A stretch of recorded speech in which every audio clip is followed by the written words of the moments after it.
Boa noite, pessoal. Esse é o Ângulo Londrinense Analisa a UEL para vocês. Estamos aqui numa noite descontraída para fazer uma revisão, uma discussão sobre o estilo de prova que a COPS tem elaborado nos últimos anos para vocês. Estão aqui comigo hoje os professores de Exatas e Biologia, professor Antônio Cesare, mais conhecido como Trico, professor Luiz Fernando Zanin, professor Tiago Luziano, professores de Biologia, Química e Matemática, e eu vou discutir um pouquinho a parte de Física com vocês, tá? Antes disso, vamos dar uma olhadinha aqui na tela comigo? Qual é a característica geral da prova da UEL? Como é que eles estão trabalhando hoje? Dá uma olhada lá. A prova, modificou um pouquinho. Nos últimos 4 anos, a característica da prova, ela mudou bastante, principalmente no que se refere à segunda fase. A primeira fase, questões de conhecimentos gerais, que é o que nós iremos a ter, nós estamos preocupados principalmente no momento com as questões da primeira fase, mas vamos dar uma olhadinha lá. Primeira fase, 60 questões de todos os assuntos. Segunda fase, só lá em janeiro, o calendário foi alterado um pouquinho. Na segunda fase, primeiro dia, questões de língua portuguesa, língua estrangeira e redação, tá? E um último dia para quem vai prestar as questões de habilidades específicas, música, artes. Essa entra lá no último dia de prova. Professores, Trico, o que esperar da prova de biologia para esse ano? A gente pode fazer um prognóstico, ter uma ideia do assunto mais cobrado? Como é que está essa prova? Bom, Vinícius, o problema maior da prova da UEL é que ela ainda não criou um padrão, né? Não foi criado um padrão de prova. As provas ainda os temas têm sido bastante variados, tem variado muito ano a ano, não dá para fazer um prognóstico preciso, né? Mas a gente percebe uma leve tendência a ir para a parte mais da parte de citogenética, que é uma parte mais básica, mais geral da biologia. Também um pouquinho de ênfase na ecologia, tá? Que é um assunto atual. E também a biotecnologia. Maravilha. Muito bem observado, professor. A prova da UEL é uma prova temática, né? Nos últimos 4 anos, a UEL modificou para uma prova temática, tá? Colocou questões dentro de um tema específico, origens, dentro de um tema, cidades. Cada ano eles focam num determinado assunto específico, né? Vale lembrar, a prova teve uma grande transformação nos últimos 4 anos. Professor Zanin, Química, dá para a gente observar algum padrão, fazer alguma análise estatística? Como é que está a Química, o nível de dificuldade, acentuado? Como é que está, professor? Bom, as questões de Química, a Química também tem, né, esse aspecto, a prova é bem homogênea, bem diversificada. Normalmente são abordados todos os temas, né, sem muita dificuldade na sua interpretação, na sua resolução, mas ainda também não existe uma característica, assim, um padrão definido, né? É importante lembrar que esse ano, né, foi então proposto como Ano Internacional da Luz, e aí nós temos observados em alguns vestibulares já questões associadas a esse item, né? Maravilha. Professor Tiago, a prova de matemática, muito difícil? O que os alunos costumam avaliar? O professor, qual o parecer sobre a matemática? Olha, Vinícius, assim como os colegas disseram, é difícil definir um padrão, né, para a prova da UEL. Cada ano eles têm cobrado assuntos variados, mas o que a gente percebe é que na maioria das vezes são questões de cunho interpretativo e que muitas vezes envolvem raciocínio lógico e envolvem bastantes técnicas de cálculo também. Na sequência, quando a gente for especificar, eu vou apresentar alguns modelos para a gente ter uma ideia melhor. Maravilha, professor. A parte de física é eu que vou trabalhar com vocês. Pessoal, a física, principalmente a parte conceitual, ela se aproxima bastante da característica da prova do Enem, questões relacionadas ao cotidiano. Dê uma olhadinha aqui no slide comigo. Olha o que é cobrado. Na prova de física, ler e interpretar textos científicos. É importantíssimo ter o domínio do conceito. Qual o conceito das leis da termodinâmica, da parte de magnetismo, da parte de ótica, hidrostática, tem que estar dominando todos os princípios. Compreender enunciados que envolvam códigos e símbolos físicos. Isso em todas as exatas, na física, na química, na matemática. É importantíssimo esse reconhecimento desses símbolos que são padrão. Esses símbolos que são utilizados por todos os cientistas, pela comunidade acadêmica. utilizar linguagem física adequada à apresentação do conhecimento físico, desenvolver modelos explicativos de situações do mundo vivencial. Aqui, mais uma vez, está puxando para o cotidiano, questões relacionadas ao assunto que para resolver o problema do dia a dia. Compreender e utilizar a física como elemento de interpretação da natureza. A própria palavra física tem esse significado. Tá? Associar os conhecimentos da física com a tecnologia, aplicações, vocês vão ver os problemas que eu vou trazer para vocês, parte de satélite, parte do dia a dia, relacionado ao conhecimento básico para a gente interpretar essa tecnologia que está rodeando a gente. Dá uma olhadinha nas questões que eu trouxe para vocês. Uma questão lá a respeito de satélites, olha lá. A posição média de um satélite geoestacionário em relação à superfície terrestre se mantém devido a... Gente, questão rápida, curtinha, direta, satélite geoestacionário. O que ele está preocupado? Geoestacionário, olha essa palavra aqui, estacionário. Ele está preocupado com o quê? Um satélite que fica parado na superfície. Como assim um satélite parado? Não é parado. É um movimento relativo do satélite à Terra, que é a gente não observa uma diferenciação dessa posição. Quando que isso ocorre? Satélite geoestacionário na linha do Equador, uma condição importantíssima. O período de rotação do satélite tem que ser o mesmo período de rotação da Terra. Nessa condição, a velocidade com que ele gira tem que ser a mesma velocidade de giro da Terra. O período do satélite tem que ter um dia também. Vamos dar uma olhada para as opções, para as alternativas? Confira comigo. Sua velocidade angular ser igual. Sua velocidade tangencial ser igual. Item C, sua aceleração centrípeta proporcional ao cubo da velocidade tangencial. Começou a complicar um pouquinho. Vamos voltar para a palavra geoestacionário? Qual era a preocupação nossa? Estacionário. Ele não está girando com a mesma velocidade? Velocidade de giro, velocidade angular. Confira, primeira alternativa, primeira opção. Sua velocidade angular ser igual à velocidade angular da superfície terrestre. Aqui a gente responde a questão com muita tranquilidade. Vamos para a próxima questão? Olha lá.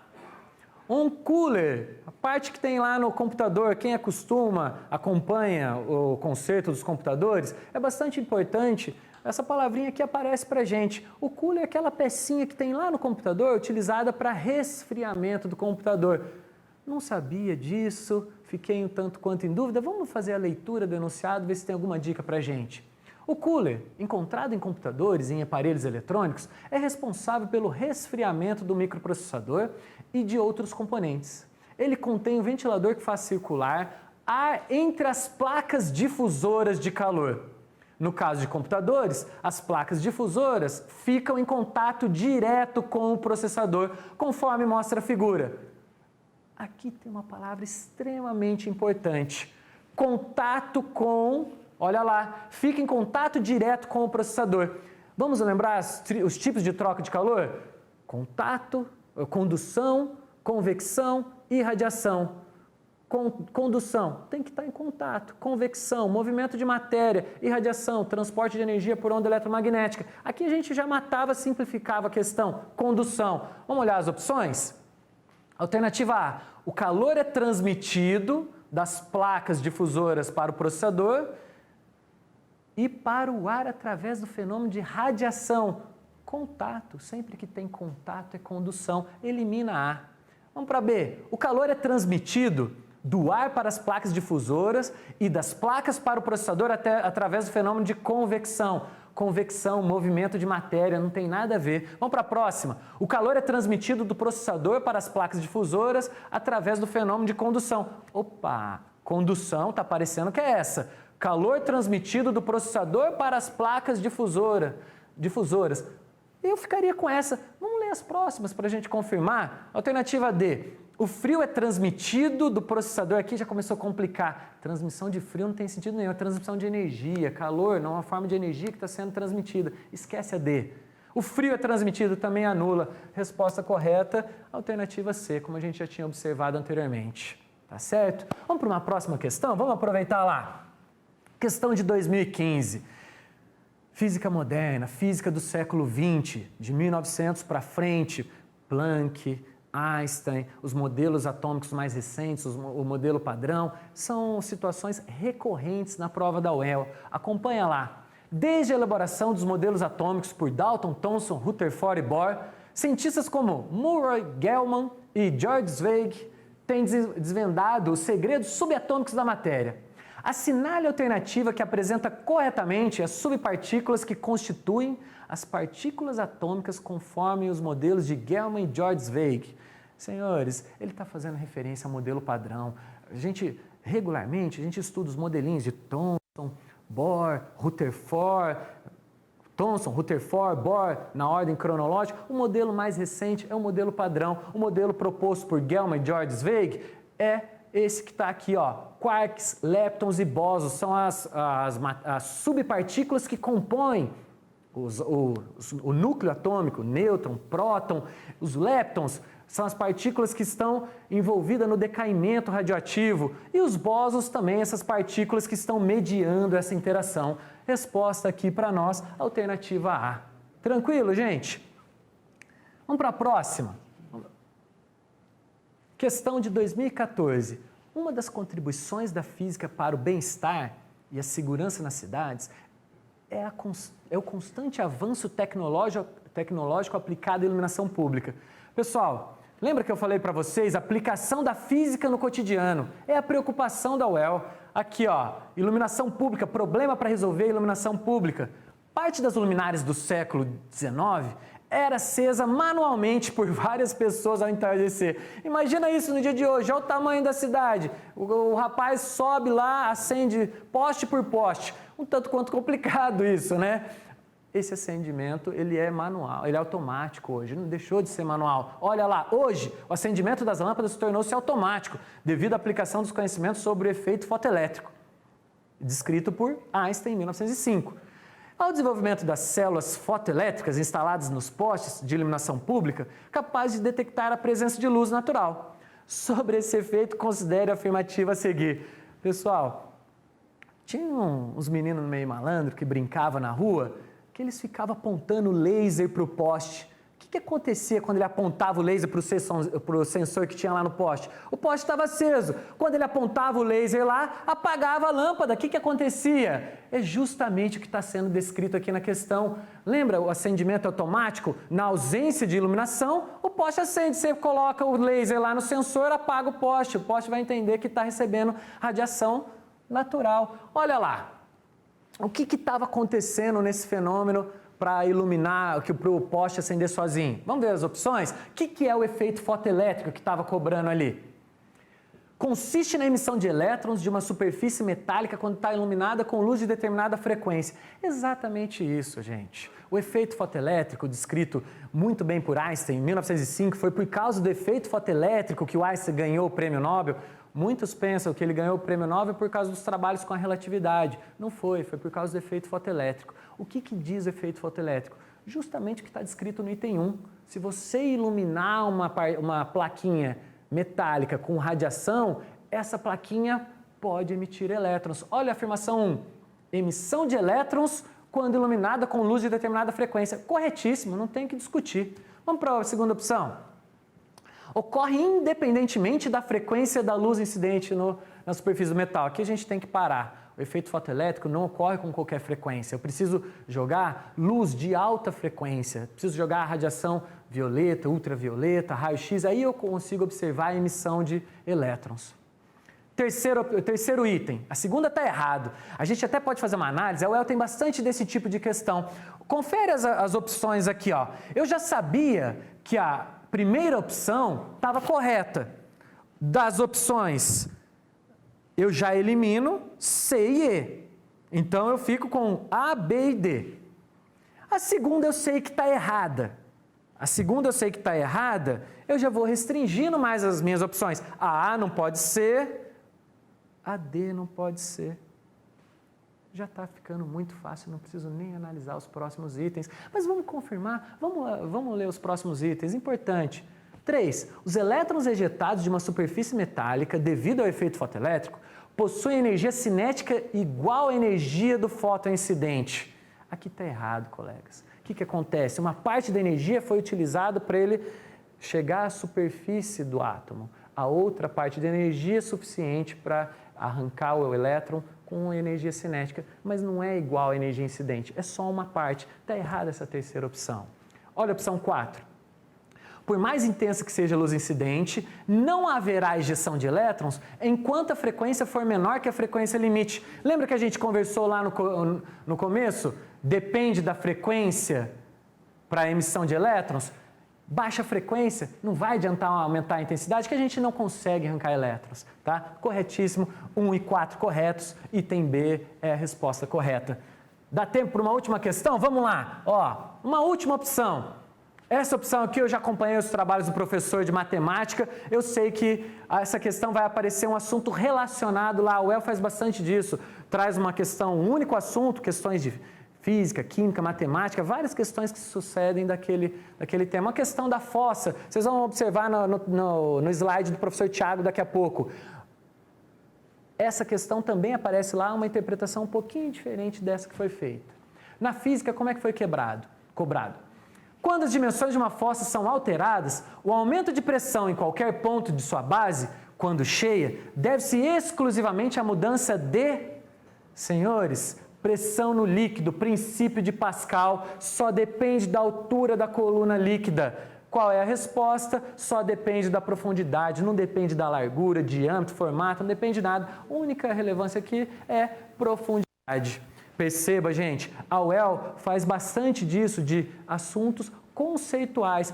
Todas as questões que eu trouxe para vocês hoje aqui, nenhuma delas exigia conta. Fica ligado nisso, tá? Dê uma atenção para os conceitos, para as leis, para os modelos explicativos da natureza. É bastante importante isso para a UEL. Já já a gente volta, eu aguardo vocês.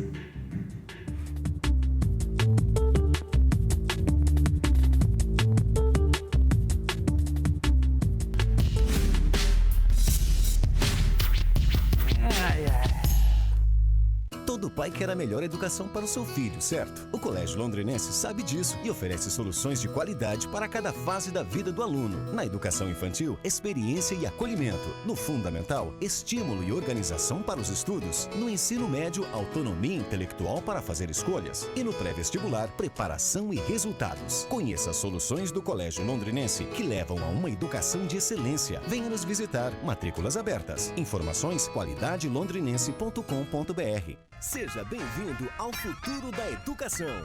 A qualidade Unifil chegou até você. A melhor plataforma EAD do Brasil, com aulas e atividades disponíveis 24 horas para você adequar ao seu próprio ritmo de estudo. Tem ainda muita criatividade, interatividade e mobilidade de sobra. E o mais importante, o seu diploma será igual ao do curso presencial. São muitas vantagens e vários meios para você estudar no seu tempo, onde quiser, e continuar movendo o seu futuro com a Unifil EAD. Unifil Educação à Distância. Agende sua prova. www.unifilead.com.br. Em que 0,7 vezes 0,7 é igual a 0,49, ok? Ok. Até amanhã e estudem de novo em casa.